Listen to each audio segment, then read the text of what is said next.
অসম প্ৰদেশ যুৱ কংগ্ৰেছৰ সভাপতি জুবেৰ আনমক আটক ঘৰৰ পৰাই যুৱ কংগ্ৰেছৰ নেতাজনক আটক কৰে আৰক্ষীয়ে কংগ্ৰেছৰ প্ৰতিবাদী কাৰ্যসূচীত অংশগ্ৰহণত বাধা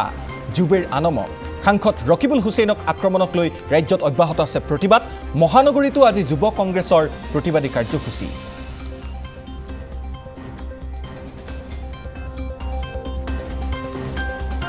ধুবুৰী জিলা যুৱ কংগ্ৰেছৰ সম্পাদক কাজী এনামুল হাছানকো আটক কৰা হৈছে আৰু গুৱাহাটীত যুৱ কংগ্ৰেছৰ প্ৰতিবাদত অংশগ্ৰহণ কৰাৰ পূৰ্বেই আটক কৰা হৈছে নেতাগৰাকী ইফালে বিলাসীপাৰাটো এনএসইউৰ দুজন নেতাক আটক কৰা হৈছে ৰাজ্যিক মুখপাত্ৰ জয়নুদ্দিন আহমেদ আৰু ফাৰুখ আব্দুল্লাক আটক কৰিছে আৰক্ষীয়ে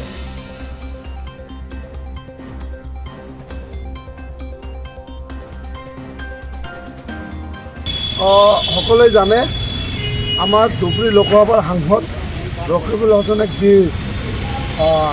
নগাঁৱত আপোনাৰ ধুবুৰীত দুৰ্বৃত্ত আক্ৰমণ কৰিলে ইয়াত ধিক্কাৰ জনাইছোঁ তাৰ কাৰণে আজি যুৱ কংগ্ৰেছৰ প্ৰতিবাদ আছিলে আমাৰ গুৱাহাটীতে কিন্তু আমি নাজানো কিন্তু আমাৰ ঘৰত কালি অচি ছাৰ আৰু আমাৰ টাউন ছাৰে গৈছিলে তাত মানে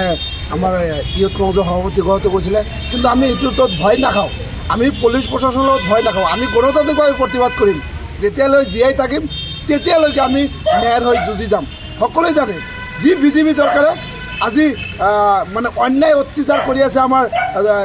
লোকসভাৰ সাংসদ ৰকিবুল হাছান ডাঙৰীয়াক ইয়াৰ যিসকলে কলা কাপোৰ বান্ধি যিহেতু আক্ৰমণ কৰিলে সিহঁতক কিন্তু এৰেষ্ট নকৰিলে কিন্তু আমাক কৰিলে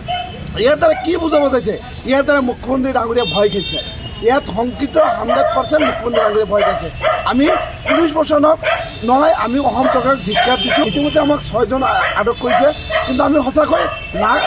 ধুবুৰী ৰাইজ হিচাপে আমি লাজ পাইছোঁ আমি নিশ্চয় কেতিয়া বহি নাথাকোঁ ছাত্ৰ সমাজ কেতিয়া বহি নাথাকোঁ যেতিয়ালৈ আমাৰ প্ৰতিবাদ অব্যাহত থাকিব এই সংগ্ৰাম চলি থাকিব আমাক যিমানে এৰেষ্ট নকৰক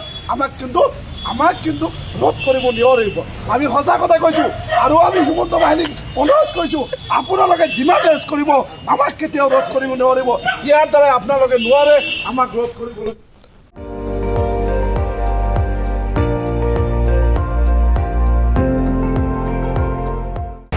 আপুনি চাই আছে ND24 সৰ্বশ্ৰেষ্ঠ নহয় সৰ্বোত্তমৰ দৌৰ